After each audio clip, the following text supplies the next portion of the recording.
A little secret between me and you, Jason. I honestly I don't know where the victory hat is at this point. Newsprint Red Auction podcast starts now. Welcome everybody. We are live.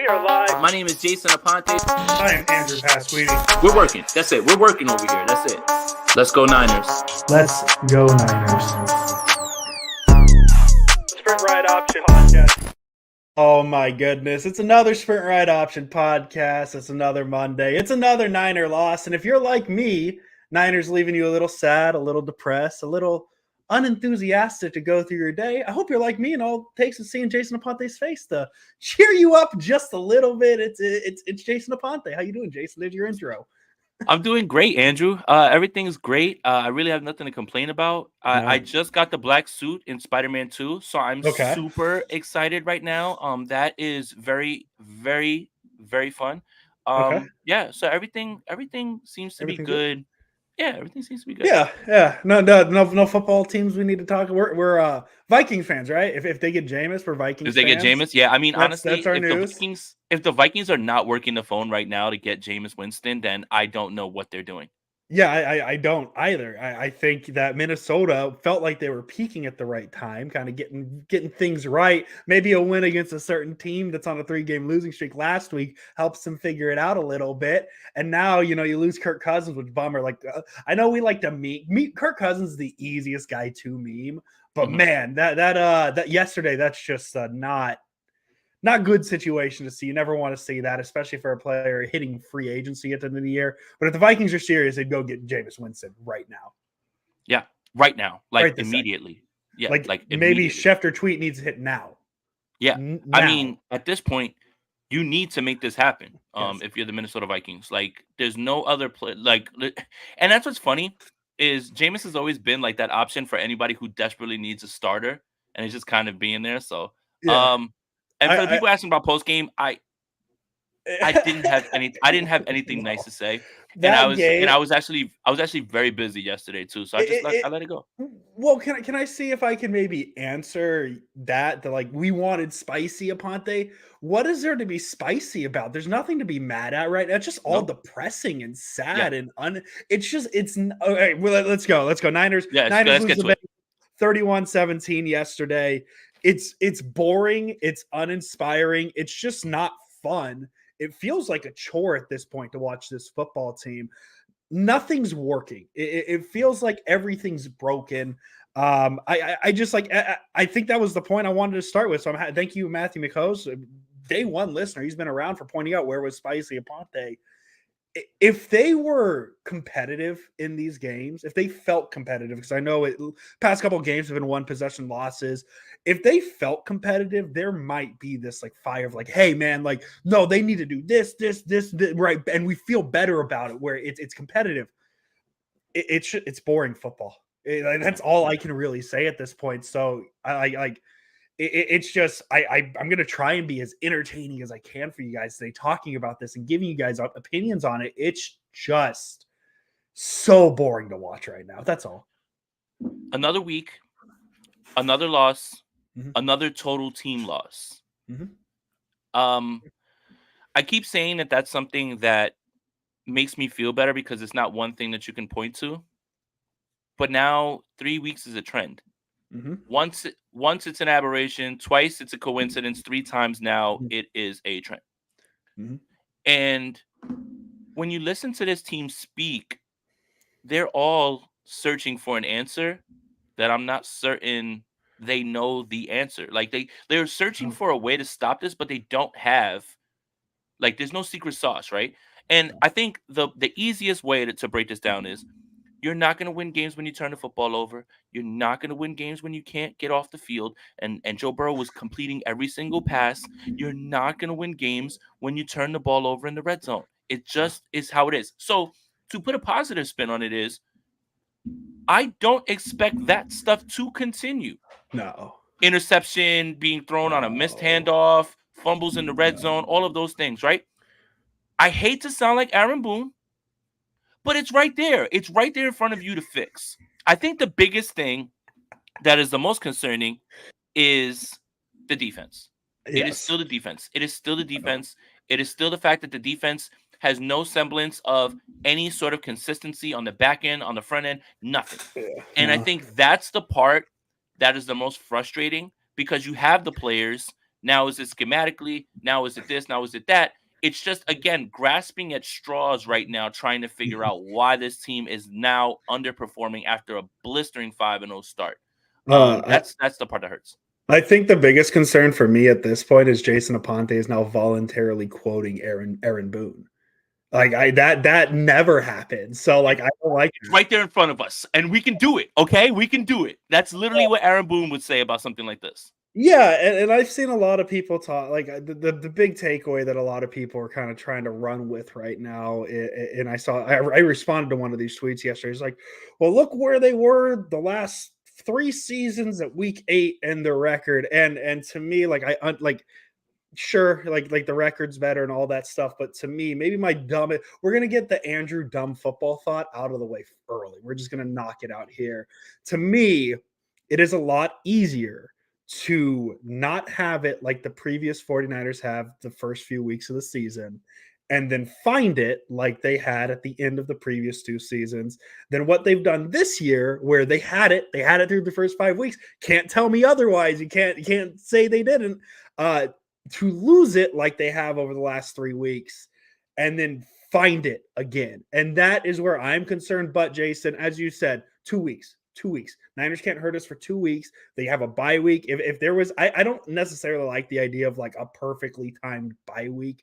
I think those exist in a vacuum, an idea. I think it's 2 weeks of, I mean, for Niners fan, it's going to be 2 weeks of just overthinking every little thing to happen in these next 2 weeks. If a report comes out that Purdy threw an interception at practice on Thursday or Friday coming up this week, like the panic of that, I don't know. I think this bye week is a good timing for it, but it just feels like the Niners had the run already. And this is as of this second. I feel people like, well, what's going to happen when the playoffs in January? Fine, they'll be in the playoffs in January. I'm just telling you, as of October 30th, the second spookiest day of the year, this is how I feel about this football team. And that can change over the next 8 weeks. But right now, it just feels, I don't know how they're going to turn it around. And the worst part is now Aaron Banks is out. Yes. And it's going to be for a few weeks. So that compounds the problem. Even hearing he's going to be out for a few weeks with a bye week right there, it's just everything is compounding itself. Now, let's keep the glass half full, right? Yes. Let's get this out of the way now. And historically, under Kyle Shanahan, this team peaks at the end of the season. Yes. And tomorrow, there's a trade deadline. So there may be reinforcements on the way where they get an entire week and they get to sit there and they get to learn, right? And that may help some of the things. And I want to have a frank discussion about Steve Wilks. Yeah. Play calling on defense is not easy. Play calling on defense that you're kind of being shoehorned into is especially not easy. But I think people forget that Steve Wilks never called plays in Carolina. Never. It's fair to wonder if these are some of the growing pains that we saw with Robert Saleh, with DeMeco Ryans. I think the expectation of Steve Wilks getting here and hitting the ground running, especially with this amount of talent, is probably what people are most frustrated about. But he's never called plays, and he hasn't for a while. So I do think that that's kind of important to note. And I do think that now, Kyle Shanahan, it is time for you to step in because you are the head coach. Like Bill Belichick still has things that he has to do with the offense, even though he's a defensive-minded guy, because you're a head coach. Everything is under you. Now is the perfect time during this week to retool, revamp, get everything ready, because it doesn't get any easier on the other side. No. You're going to have a week off, and then you're going to Jacksonville. Yeah. That's my thing, and we'll take this real quick from Smack Jones before we dive into that point specifically, Jason. Jalen and Sweat are not Burns and Patrick. I get that. I understand that. I do, but the Washington and Chicago situation are not the 49ers situation. And I like to believe that while Jalen Johnson and Montez Sweat aren't exactly I think they're sexy enough names. I know obviously Brian Burns and Patrick Surtain are, the names you want to hear. But I think if you maybe put them in a system and surround them with the players at the Niners defense, I mean, this is now talk that we could have said last year when like the defense was humming, and like now it feels a little different. But there is, I get this thought that Jalen and Sweat are not the names that Burns and Patrick Surtain are, but I like to believe that there's probably a step up for both of those players who are pretty good quality players at this point entering this system. Maybe you agree. Yeah, I do. And the thing is too is like everybody wants Brian Burns and Patrick Surtain, but Denver is not allowing Surtain out of their building, and it's just not going to happen. And they've been very clear about that. And with Burns, you have to sign him. Now the Jalen Johnson thing is very interesting because he is exactly that, a rental, because he is going to get paid next season as well too. The problem with rentals for Johnson and Sweat, who are both going to be up, is when you go all in with rentals, you've got to win. You've got to win it. Yeah. That's the way that you are going to justify this. Now, all the pressure's on. You've got to win. So that's the thing about it. I'm sure the 49ers are going to make a move. What I would guess is the 49ers are going to bring in a corner that isn't as sexy as that, like maybe Dante Jackson, Jackson or Adoree Jackson from the Giants. The Giants seem to be sellers. Thanks a lot, Giants, for sending Leonard Williams to the fucking Seattle Seahawks, by the way. Thank you. But yeah, the Giants are going to be open sellers. So Adoree Jackson could be someone that you get on the outside for a little bit cheaper. But my God, man, how much help does Geno Smith need, man? Stop this. First, how much help do the first place Seahawks need in general? They're in first place. What else can you ask for? Let's go position by position, Jason. Let's do it.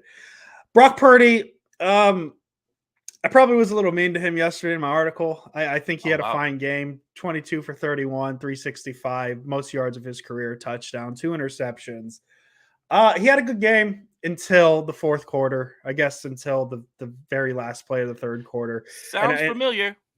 Yeah. Well. So what's funny is, what's funny is I think you could almost tell me how these two quarterbacks played based off of one play from each of them, both in kind of the same situation. If you go to the end of the first quarter, clock's running out. Joe Burrow makes a very smart play, tries to draw a Niner offsides. Javon Kinlaw bites. Free play. He's obviously trying to take it to the end of the quarter, but Kinlaw jumps, snap, touchdown. Bengals get 7. Fast forward to the third quarter.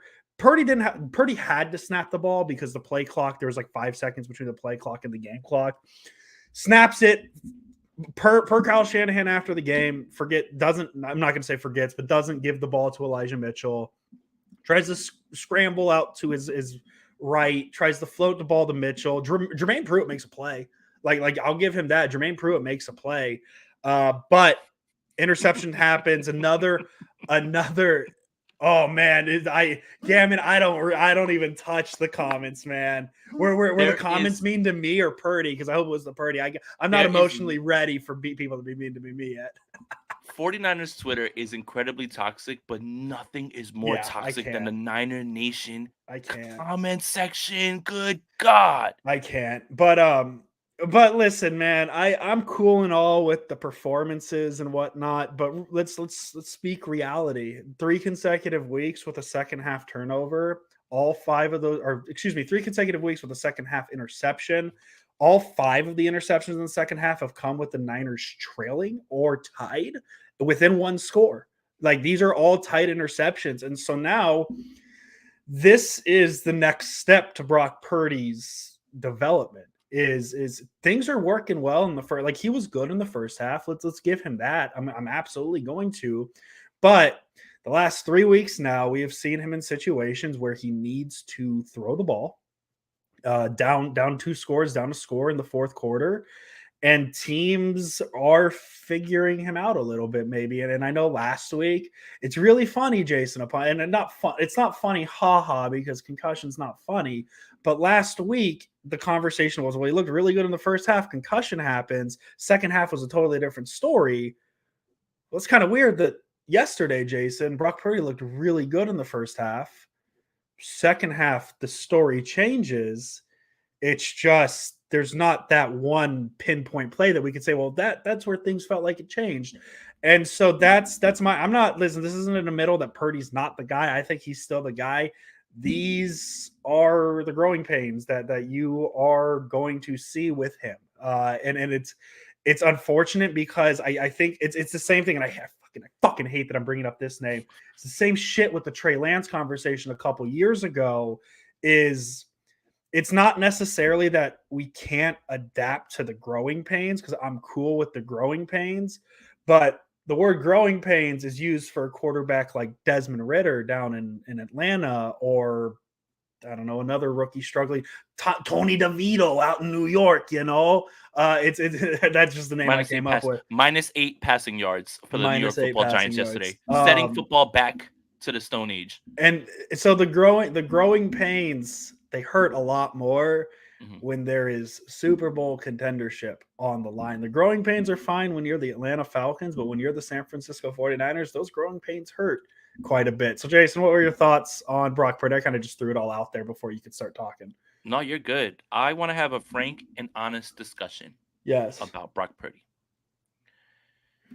This is what I was trying to tell you, was the definitive statements. And there was never any chance, and no 49er fan ever wanted to ever think that there would ever be a day where Brock Purdy has mistakes. 13 starts, 15 starts. You're gathering information. That's all you should be doing right now, instead of sweeping statements. First 5 weeks, Brock Purdy is a top 10 guy. He's better than Justin Herbert. He's better than this guy. He's better than guys. I said in an article. I said in an article that he is a good quarterback. It's time to admit it, like a month ago. Slow down, though. Yeah. It doesn't have to be definitives. No. Brock Purdy doesn't have to be top 10 for this 49ers team to win football games and possibly contend for a Super Bowl. I don't understand the rush to judgment and the crowning.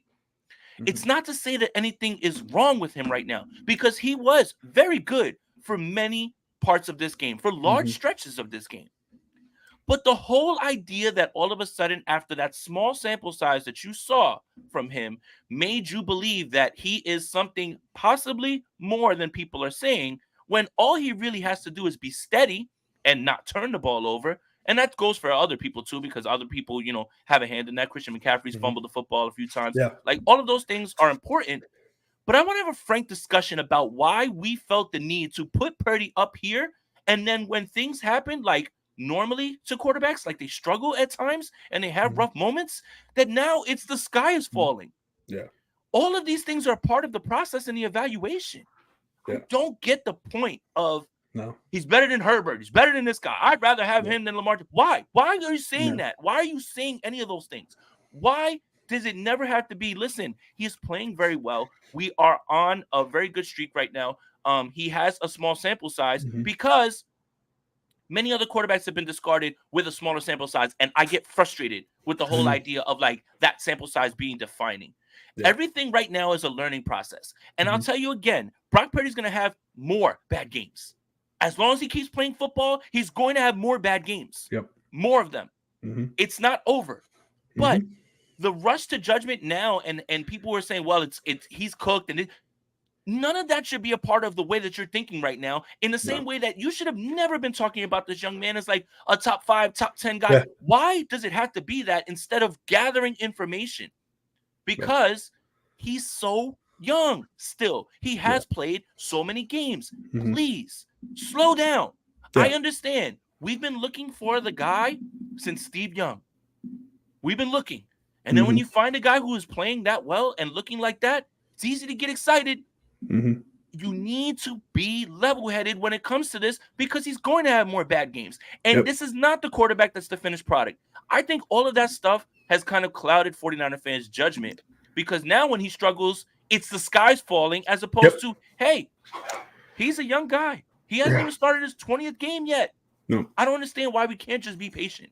Yeah. Tony, thank you for the donation. Problem is the offensive line. If they fix that, then they fix the run game and get Debo back. Then maybe they get lucky against the Eagles in January. I don't know. I don't know how much of a fix the offensive line. I think I saw somebody in the comments say it. The offensive line is very hard to fix within the realms of the offensive season. I know this is like the 9th week I've mentioned it in a row now, but DeJuan Jones was hanging out at the 111th pick. Niners had 3 chances to get him, didn't swing for it. When Oh, we oh, knew oh, offensive oh, line was going to be an issue. Andrew. Oh yeah, So not drafting football players and improving yeah. your roster. That was a bad thing. No, yeah, very very bad idea. Dare I say? But then also the Debo thing. So I kind of have a bone to pick. And Jason, I want you to tell me if I'm wrong or right in this feel, Right. because I'm open to either way. I don't care if I'm wrong here. The whole Debo and Trent Williams, like they need to come back for this offense to look good. Like I understand the thought, but they were there against Cleveland. Both of them were, and people want to say Cleveland was the best defense in the league, but a Cleveland defense has allowed 38 and now 24 to Seattle yesterday. Um, and I don't know if maybe I'm new to this football thing, but do either Seattle or Indianapolis have Trent Williams or Debo Samuel or George Kittle or even Brandon Ayuk or Christian McCaffrey? I don't think they have either of those 5. But the Niners offense couldn't score again. I know the weather, like we could throw the weather into the conversation and whatnot. I don't know. Maybe the offense, that's the fix. And maybe this concern of the defense is I don't know if adding players is going to fix this defense right now with how it's just running. But that's where I'm kind of at with the offense. I don't know if it's necessarily like just it's an issue of Trent Williams and Debo Samuel come back and now the offense is fixed or not. Right or wrong. Yeah, and that's the thing is that's what's kind of frustrating about all this is because you don't necessarily look and just say, well, if Trent was there, well, if Debo was there. There's so many other things that are going Yeah. on that that Well, has nothing to do with them. yeah, and one of those things, and Gammon, thank you very much for the donation, burying the lead. Jake Moody had a heck of a game and is top producer of the 49ers draft class. That's not a good thing.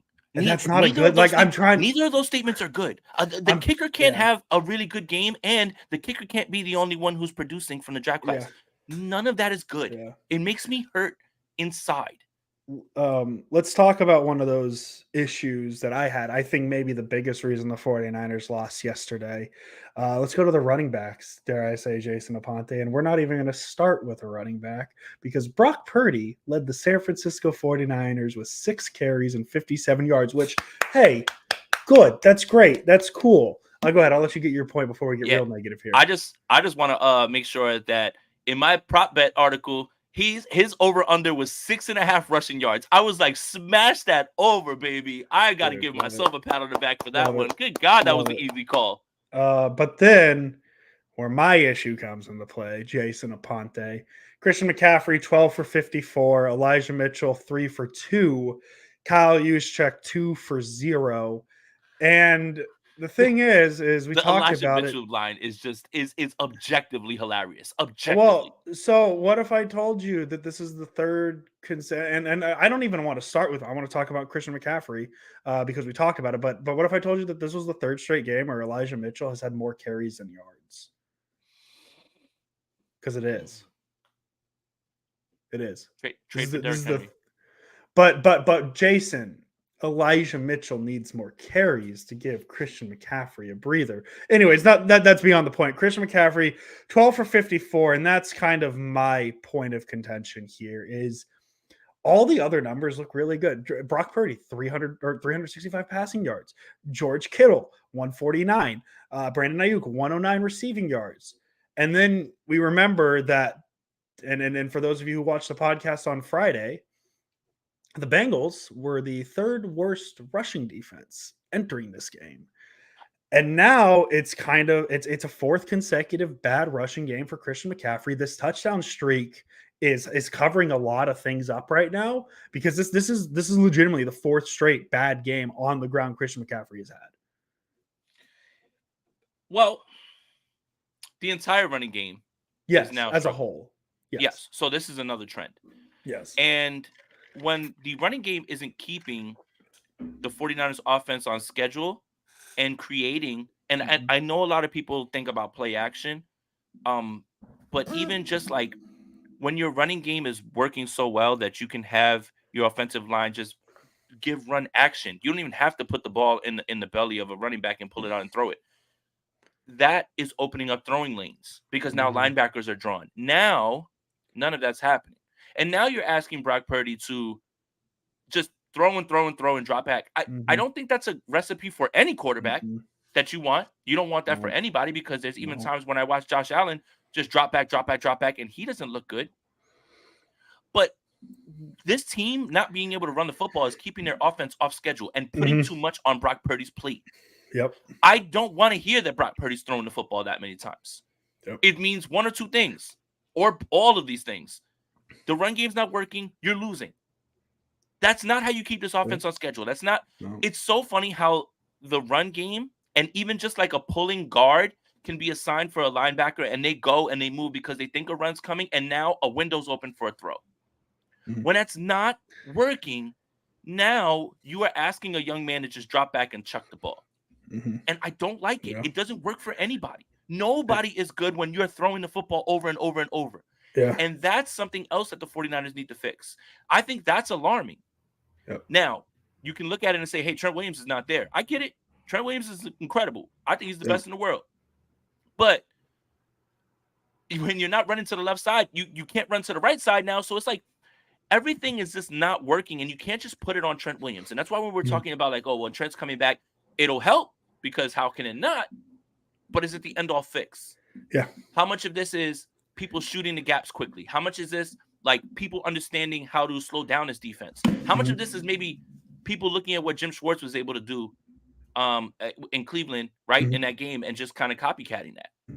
I think right now a lot of this stuff needs to be fixed, but I do have confidence that this team can fix these things. Yeah. So I think it's, again, man, if you wanted me to come on here and yell and be upset, losing sucks.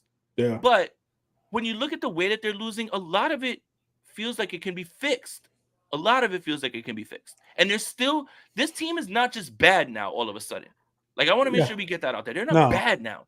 It's like, you can't just lose your powers, like, and you're not good anymore. It's not that. It's a perfect storm of circumstances. They're not playing well. They have injuries. All of these things happen, but that's the NFL. So you don't get to just say, well, you know, we didn't have our guys. Everybody's missing people. Everybody's going to get hurt. But this team can fix it. This team can fix it. And that's what's right in front of them. Aaron Boone. Yeah, and I don't think it's exactly coincidence that and I guess the Dallas game, looking back at the Dallas game, they had 170 rushing yards, but the last three games they've gone 108, 65, 113, which are their three lowest rushing yard totals. I don't think that necessarily I don't think it's coincidence that it coincides with Brock Purdy 3 bad games in a row. Like it's just everything needs to be working together for this to work. And when you're down 1 score in the fourth quarter and you don't even have a run game to pretend you can lean on, no shit, the Bengals are going to have, I guess the first interception is more on Purdy than anybody else, but no doubt the Bengals are going to have 2 interceptions in the second half because they could just pin their ear back. Niners can't even pretend to run the ball right now. So yeah, man, I honestly, I think my takeaway, I have a few takeaways from yesterday. I'm officially more concerned about the running game than I am the quarterback situation. And I think both relatively easy fixes. I think once the running game figures it out, I think the rest kind of falls into place. And maybe not me taking what I just said 5 minutes ago, but like Brock Purdy improves with this. So we'll see when it goes, and you need Trent Williams back for the run game to bounce back. And I know I literally just said like that Trent Williams isn't just the fix; it needs it. But I feel like just this one little instance, just the run game to get that fixed, Trent Williams coming back makes me feel a lot better. Let's get into the receivers. I don't know how much you really have here, other than George Kittle, Brandon Ayuk. Kittle and Ayuk combined for 14 receptions for about 250, 260 yards. Kittle leads the way with 149. Actually, his most yards in a game since the Niners last played the Bengals in 2021 when he had 151. Ayuk had a drop. I know that was a big play. Christian McCaffrey, 6 receptions for 64. Ray McLeod, 2 for 43. A lot of that's on a 41-yard reception. Big play for him. Not much from the receivers, but Hey man, I'll take Kittle 149. I'll take Ayuk 110 any day of the week.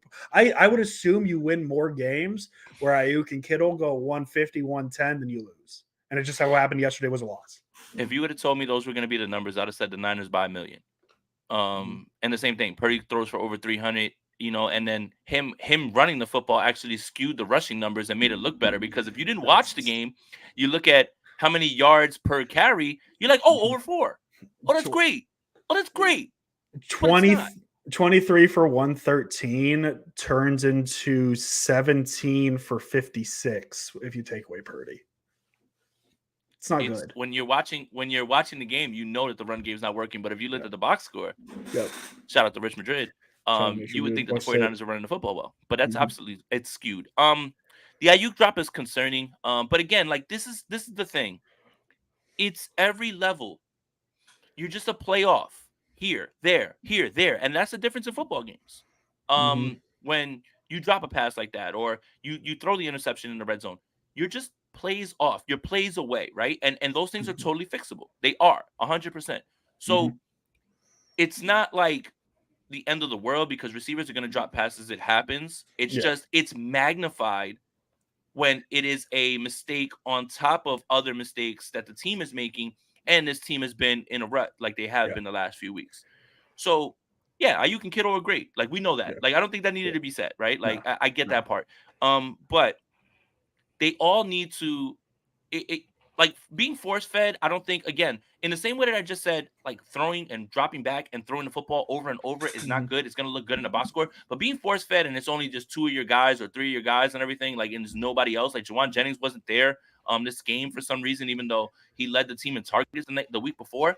It's hard right now to be upset with any of these guys, but the little things is what's killing this team right now. It's just what's killing them, because it's not just one little thing. It's compounded with all the other little mistakes. And that's what makes it magnified and what makes people upset. And that's why you can't get angry at it, because if you got angry at all those little things, you'd be exhausted. If it was 1 or 2 things, it's a lot easier to get angry. It's just more, what the hell is going on right now with this team? So I think that's a very important distinction there, Jason Aponte. So I appreciate you pointing that out. Offensive line, I don't know. I'll let you go first. I didn't notice anything horrible. Spencer Burford finished with a 5 pass block grade. I guess that, or not a 5, sorry, 34.4 pass block grade, which not great. 3 pressures allowed, a sack. Other than that, like Colton McKivitz, 1 pressure allowed. Jalen Moore, I mentioned that I was concerned about him against Trey Hendrickson, facing him a lot. 2 pressures, no sacks allowed. I don't know. What were your thoughts about the offensive line? I think you're a little better with the offensive line than I am. So I didn't think it was anything crazy. No. I didn't look at this game and say, God, the offensive line is just getting manhandled, right? No. Like I didn't see that. Now, it's not the pass blocking that concerns you. It's just, can you get pushed in the run game? And that's the stuff that's missing. It's not the pass blocking. It's, can you actually get pushed as run blockers? And I think that's where the concern is, right? 49ers talk a lot about bully ball, all that stuff. And they talk about, how physical they are, all that stuff. Right now, the offensive line is not. And right now, the offensive line and the defensive line, that's primarily where the concern comes in, because you're not winning on either side right now. Run blocking, right? And a lot of the pass blocking, again, is married to the quarterback, right? When Purdy gets the ball out quickly, then you can't give up a pressure, right? Even if you're getting absolutely whipped on the rep, right? Like, but pass blocking wasn't the thing. It's, why can't you get pushed and run the ball? Why is it that this offense is struggling to create explosive plays in the run game, which is something they've been able to do very well? And that's part of their explosives. It's not all through the air. Where are the explosive plays in the run game, and where does that start? And that starts with the offensive line. And I think that's where the issue is more than the pass blocking right now. So, again, is it a matter of defenses adjusting? Is it a matter of defenses understanding where the run fits are and how they can do that? Like, possibly, very much so. But now it's up to you to adjust now to figure these things out. And I can already hear it. If I haven't already. Well, Mike McDaniel would find a way to get around this if he was here as the run. I don't want to hear it. I don't want to hear it, but I can hear it already. Yeah, so let's see. I guess kind of where I'm at with the Niners trade deadline is I don't know what splash trade we're gonna see if we see one. I think the one move I need to see is just some sort of rotational offensive lineman. I miss having Daniel Brunskill. I Miss you, think buddy. I miss him so much, and just having him as a security blanket would be super nifty and cool. But they don't. So we'll see. Obviously, less than 24 hours left. We'll see what happens. Shanahan already tampered the expectations a little bit with his little, not much out there, but we'll see what that actually means come tomorrow at 1 o'clock. Jason, let's go to the defense. Before we do, it's a great time to remind people that if you're new to the Sprint Right Option podcast, subscribe to Jason Ponte's YouTube channel. It's a great YouTube channel, great content. Christmas or the holidays right around the corner. I cannot think of a better gift to get your significant one than a subscription to Jason Ponte's YouTube channel. It's free. You can subscribe. Just click that subscribe button and it's all yours. Great updates, great content. State of the franchise every Wednesday with Brad Graham. Jason Aponte, I guess he likes bearded men with long hair, but that's okay. Let's get to the defense, Jason Aponte. I don't know if I want to go position by position because I don't think that we need to talk about the linebackers particularly because I feel like there's two big conversations that are happening right now. It's the pass rush, it's the secondary. Yep. I think so. So here's where I'm at. I keep changing Jason Aponte, but now after yesterday, I have a hard time blaming the pass rush. The pass rush had 3 sacks yesterday. I think what was it, 20 something pressures. Shout out to Eric Armstead. Shout out to Eric Armstead. Spoiler, #1 star for me yesterday. Just gonna throw that good, out buddy. there. The Niners finished with 24 pressures, 3 sacks. And so now I am at the point where I'm back on this is a secondary issue because we saw it. This is the first time that I felt like the pass rush was really getting to a quarterback in a few weeks. And yet the same problems in the secondary are happening. And I looked it up and I mentioned it in my winners and losers article. Don't know if you know, Jason, we write for NinersNation.com. The average separation that T. Higgins was getting at the line of scrimmage was 7.1 yards. The average separation that Jamar Chase was getting was like 6.1. So that's a lot of yards. The average, and I forget the exact word. Let me make sure I got the exact word right because next gen stats kind of. Joe Burrow finished with the second lowest average intended air yards on Sunday. So that's him from where he physically throws the ball to where it's targeted at, not the line of scrimmage, at 6.1 yards per attempt. So if you're telling me, and this feels like basic math, Jason Aponte, if on average you are giving 7 yards of cushion to T. Higgins and 6 yards of cushion to Jamar Chase, and on average Joe Burrow is throwing the ball 6 yards downfield, that tells me that there's a lot of space underneath, and that does not give your pass rush enough time to get to the quarterback. I liked what I saw here. Say something positive about Steve Wilkes. I liked what I saw coming out of the second half. Charvarius Ward, I know he didn't have a great game. Tight coverage on Jamar Chase, forced an incomplete pass. Tight coverage on Jamar Chase, forced an incomplete pass, but was called for pass interference. And it felt like that was the last time I saw press coverage from Charvarius Ward. And that could be wrong. I'm just telling you what I felt. Maybe there's another play that I forgot about later. The Niners have essentially told us that the pass rush and the secondary are intertwined. They've been telling this for several years now. The pass rush was hitting yesterday, and the secondary was just giving all the space in the world. So I think but now this is where I come in. Like, do you trade for Jalen Johnson? But what does trading for Jalen Johnson do if you're just going to give space at the line of scrimmage? Like, it's stuff like that. Is this a scheme issue? Is that what we're getting to, Jason Aponte? And the answer is obviously yes. I'm going to lay it up for you to take it. What are your thoughts on everything I just kind of like vomited at you there? You're right, and it is a scheme issue, and it's an alignment issue. I mean, you're asking guys to play off and play to the right of someone that they have to cover and do it within a space where it's someone who's coming at you very fast and you're already in a bad spot as a defensive back regardless like how hard it is, right?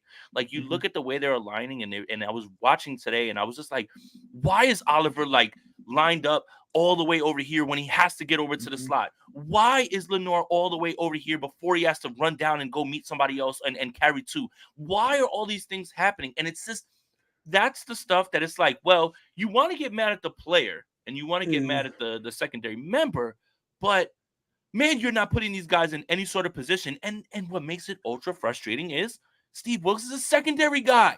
Yeah. If there was anything that you figured was going to be good, was that. So it is a scheme thing. It is very much that. Is it the fact that right now, when you put people in bad positions, especially defensive backs, that they panic and they grab at jerseys, or they're fighting for their lives because they realize that they're about to give up a play? Yes. Also, like, it's on the player too to be calm. But man, like, when you're looking at some of these alignments, it's so funky. It is so funky right now, and it never looks like maybe you're trying to disguise something. Maybe you're trying to give a different look so you can show something and catch them off guard. But it's not working, because now when you're asking guys to come over from a hash on the other side to cover somebody, you're putting them at a disadvantage right now. And then when they give up the catch, you're looking at the player like, damn it, why are you giving up the catch? It's like two things can be true. One, you got to make a better play on the ball. You got to be in a better position. But damn, you're not in good position to start. And whose fault is that? And that's what's frustrating, and that's what people are more upset about with Steve Wilks is secondary. You're a secondary guy. You are a guy that is supposed to preach coverage. And yet, the 49ers for the first 5 weeks got away with it. And there were little moments where you looked at it and said, man, this is wrong, like the Rams game.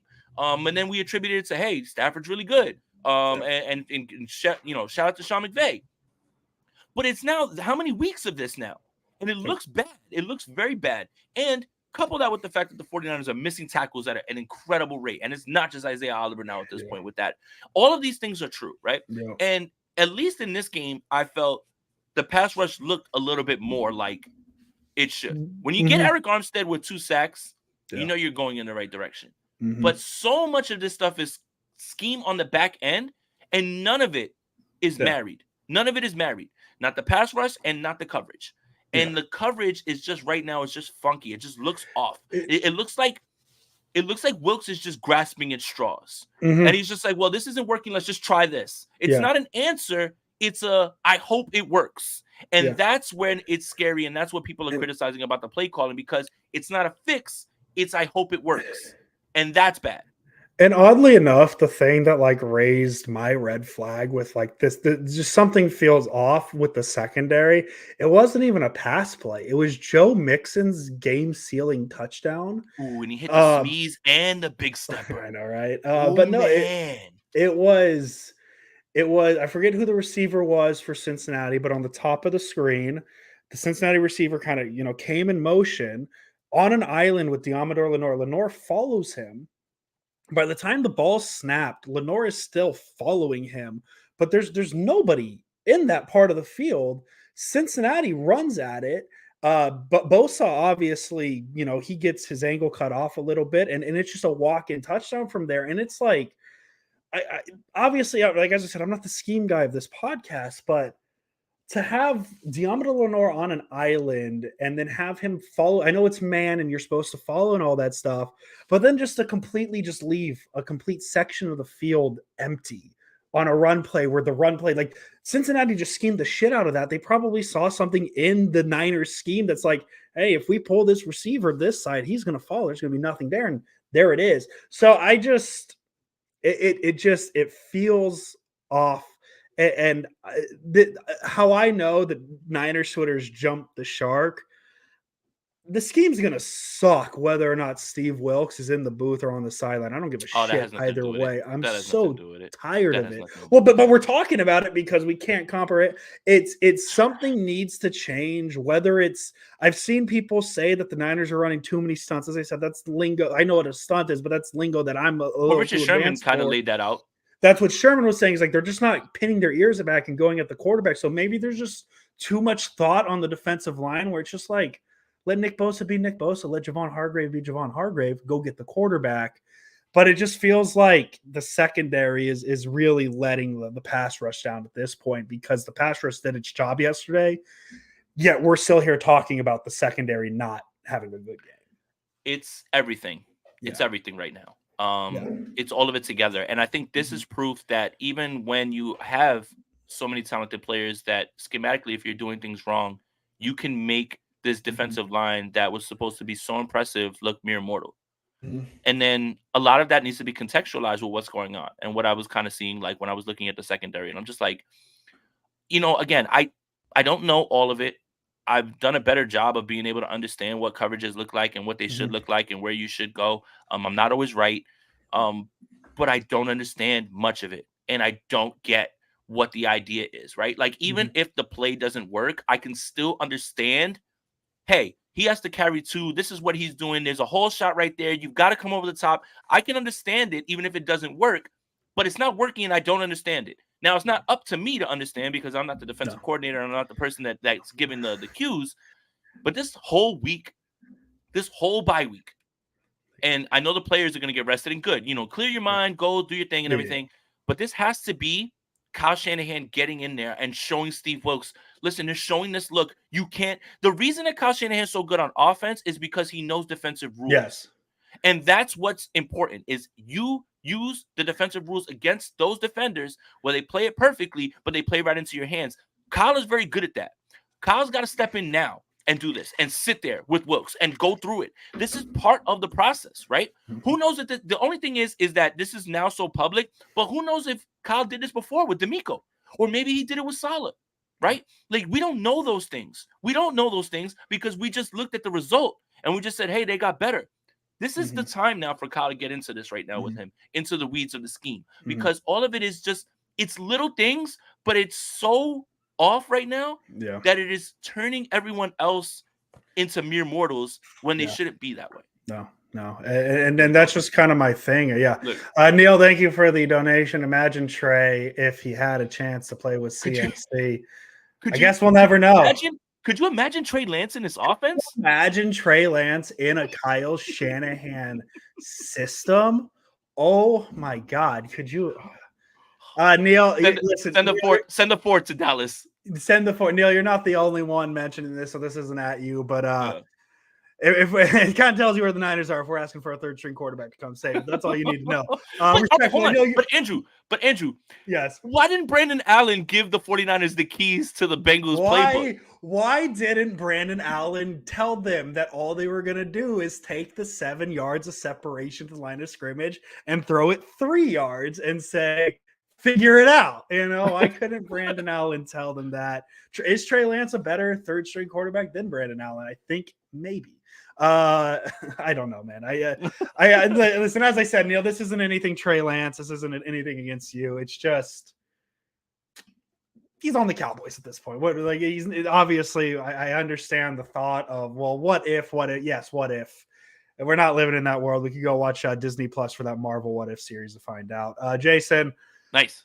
That's all I got, really. I mean, we can dwell on it. We can be sad about it. Realistically, we should be okay because the Niners are going to go to the playoffs and kind of let's see. I think the idea of the 1 seed may be out the window. But Jason, you mentioned the Eagles' schedule, which by the way, we'll talk about that here in a second. After 3 stars, Jason, 3 stars.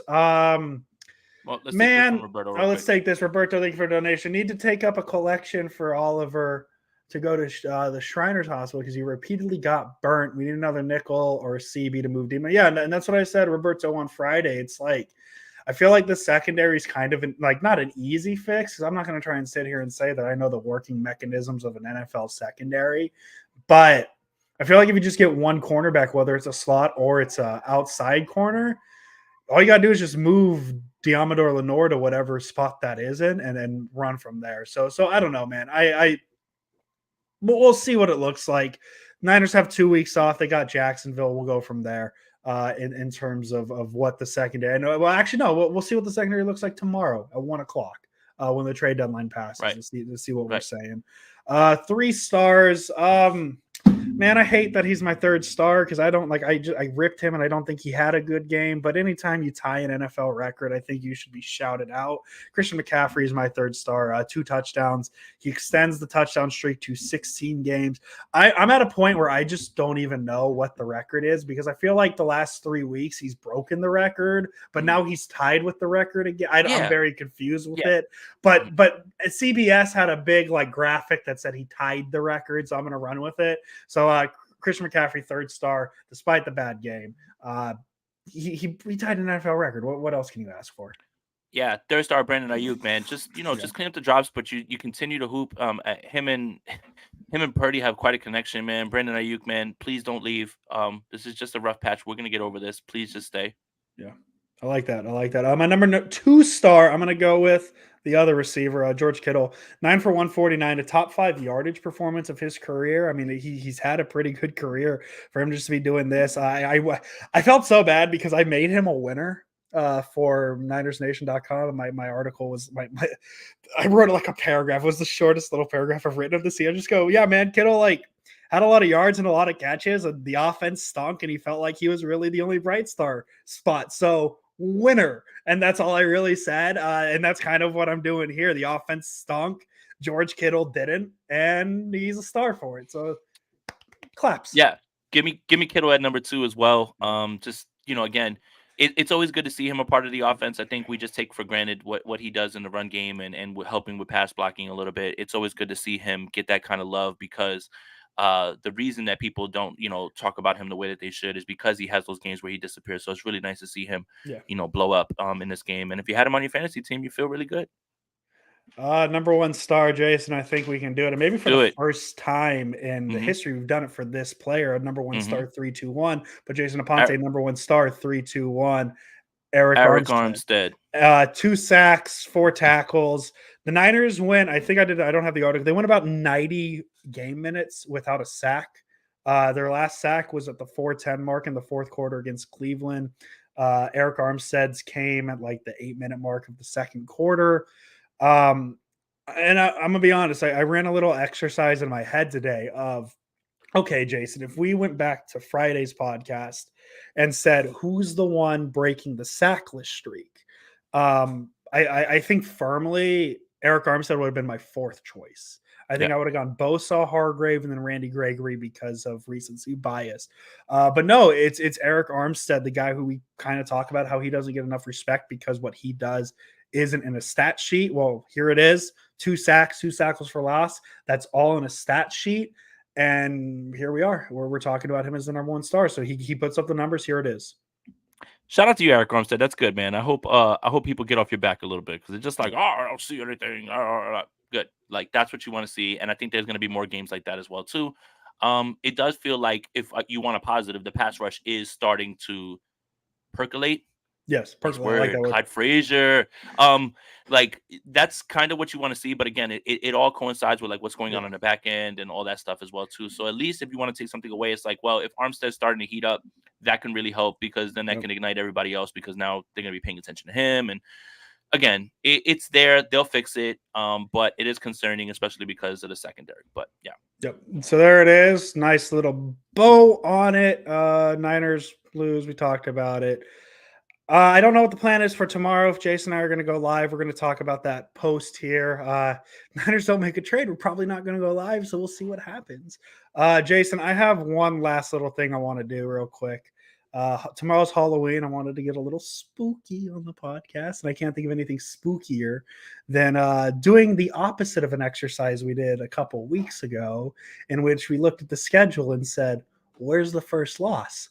Jason, where's the next win? Let's get a little spooky. At Jacksonville versus Tampa Bay, at Seattle, at Philly versus Seattle, and then at Arizona. I know the easy answer is Tampa Bay because it's Tampa Bay, but I feel like the easy answer 2 weeks ago was, they should beat the Browns. And I think the easy answer last week was they should beat the Vikings. My answer is going to be the Buccaneers. That's where the next win is. Hopefully it's against Jacksonville, but this isn't a prediction, so we don't have to pick the Niners to win that game yet. That's a next Friday, like Niners beating the Jaguars prediction thing. Where's the next win? Get a little spooky. Jaguars. I like it. Expected no less. I knew that was your answer. The second Jaguars. I saw your face. We're on to Jacksonville now. I like Jacksonville. I wanted to spring that on you to see if you maybe had like they're going to lose the next 3 and then they're going to go into Philly and beat the Eagles. Like, no. You can't be critical of this team, man, because they're going to kick you out, man. Like, everybody always wants the truth until you start, like, saying stuff. So it's you know what? Everything's sunshine and roses, and everything's going to be fine in a week. I think I've seen Rich Madrid say, but if you said the turnover-worthy plays were concerning 3 weeks ago, I've seen him tweet that like 19 times now. So it's the same stuff. Yeah, I like it. Jason, that's it. Hopefully, we both survive the trade deadline. Hopefully, I'm not on like a Bills podcast tomorrow. Hopefully, you're not on like a Bengals podcast tomorrow. Hopefully, we don't. Oh man, so we could be traded. I think that'd be fun. Could you? Oh my god, could you imagine the tweets of like we traded the Sprint Ride Option podcast for 2 future podcast considerations and a 6th-round pick. Per sources, the Pittsburgh Steelers are sending Jared Bailey and a 3rd-round pick for Andrew Pasquini. Andrew Pasquini is now a Steelers fan, and that's just what it is, I guess. I got a Kenny Pickett tweets, I guess, so that's a bummer. Nice. I guess. Nice. I don't know. It hurt my head when Jared tweeted that he was 1 year old in 1999 this morning. That hurt. Yeah. That hurt. I don't pay attention to him too much. That's my buddy, but no, man. I think that's the right way to treat him as a friend, though. I love you, Jared. We love you. Sprint Red Option Podcast loves you. Jason would end up on the Commanders podcast. Left Hand. Oh my God, the Left Hand Up podcast. Luhu? No. End the show. End it. Axel trade me to the lines with Don Burr. We could work on that, Axel. Jason Aponte as always. Let's go Niners. Guys, enjoy the bye week, please. Jimmy Garoppolo has 2 interceptions already. Could be much, much worse. Sure does, buddy. Welcome, everybody. We are live.